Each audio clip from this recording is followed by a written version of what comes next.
Dice adolescentes multirepitentes con sobriedad, adolescentes embarazadas o madres, adolescentes desatentos que no se concentran, inconstantes, alumnos que trabajan, alumnos migrantes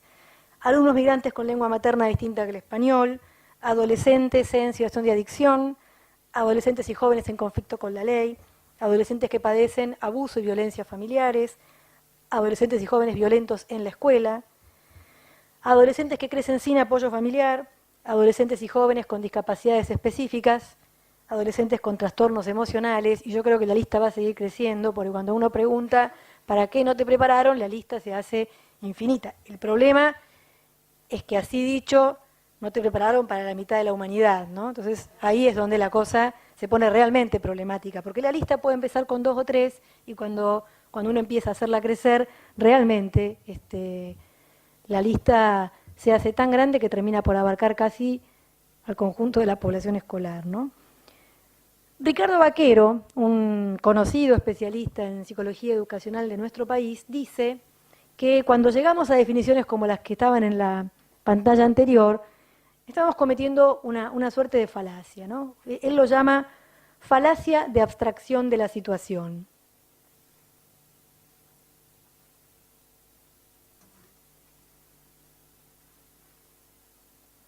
Está en pantalla, pero la leo, dice: como si pudieran delimitarse las posibilidades de ser educado, esto es, de aprender y desarrollarse de un sujeto sobre la base exclusiva de sus supuestos atributos personales. Recíprocamente, las situaciones educativas son vistas de modo naturalizado o cosificado, como si consistieran realmente en contextos naturales de aprendizaje. Para esta concepción, si un sujeto fracasa en sus aprendizajes, en el contexto natural para hacerlo,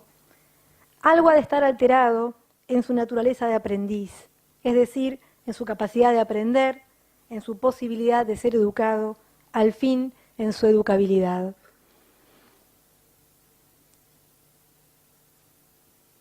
Esta falacia de abstracción de la situación, en los términos de Vaquero, lo que hace es colocar en los sujetos y en supuestos atributos que estos tendrían, cualquiera de los anteriores y una lista infinita que también podríamos seguir pensando,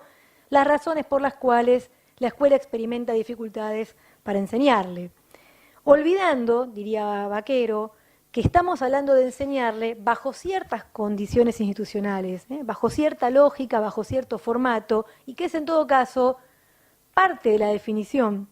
de la llamada dificultad de aprendizaje, este formato en cuestión. Los estudiantes que plantean dificultades a la tarea de enseñar suelen englobarse en situaciones muy diversas que tienen que ser diferenciadas. Si nosotros queremos dar una buena respuesta institucional a la cuestión del aprendizaje, que significa llegar a buenas definiciones acerca de la enseñanza, es importante que podamos diferenciar situaciones que de otro modo, como pasa en esta lista, parece como todo un gran paquete de problemas, ¿no? La sobriedad, por ejemplo, la extraedad, es una condición que presentan muchos estudiantes por multirepitencia en el nivel primario o en el secundario, o porque ingresaron tarde al nivel secundario. Esta condición es diferente desde el punto de vista escolar de la que presentan, por ejemplo, las adolescentes que se ausentan para dar a luz o los jóvenes en situación de calle o internados en un instituto de menores. No se trata solamente, aunque por supuesto también, pero no se trata solamente de que sus condiciones sociales sean diferentes, de que sus condiciones de vida sean diferentes. Si hay una distinción que me interesa traer aquí, es la que se refiere al modo en que tales condiciones sociales o de vida afectarían las condiciones pedagógicas en que puede tener lugar su escolarización. Si ustedes aceptan esta hipótesis, que es que no es todo lo mismo y que hay que mirar en las diferentes situaciones qué es aquello que está junto con lo escolar haciendo o provocando lo que llamamos el riesgo educativo, si están de acuerdo con esta hipótesis, entonces tenemos que caracterizar a las poblaciones que llamamos en riesgo educativo en términos de una interacción, en términos de la interacción entre los sujetos y las condiciones de escolarización.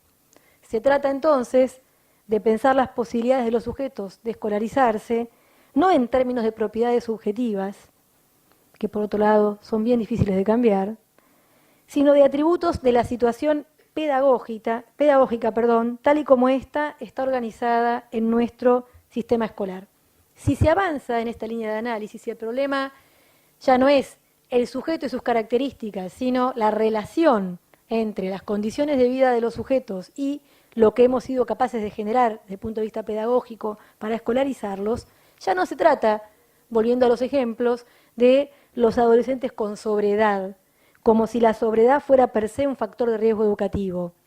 Es raro sostener que a los 16 años se es menos capaz de aprender que a los 12, no hay nada que lo sostenga, ¿sí?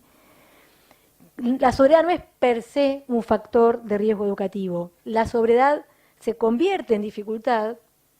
en relación con los supuestos que sostienen una cierta forma temporal de organizar la escolarización que define un ritmo esperado, transformado en normal, de despliegue de las trayectorias educativas de los adolescentes y jóvenes. La población en riesgo es entonces no la de los adolescentes con sobreedad, sino la de los adolescentes con sobreedad en la escuela secundaria graduada,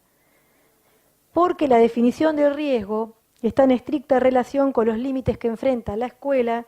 para escolarizarlos. Estos límites no devienen de la edad de los sujetos, sino de las dificultades para forzar un cronosistema, un sistema ordenador del tiempo, que sostiene la gradualidad en los arreglos institucionales y en las formulaciones didácticas.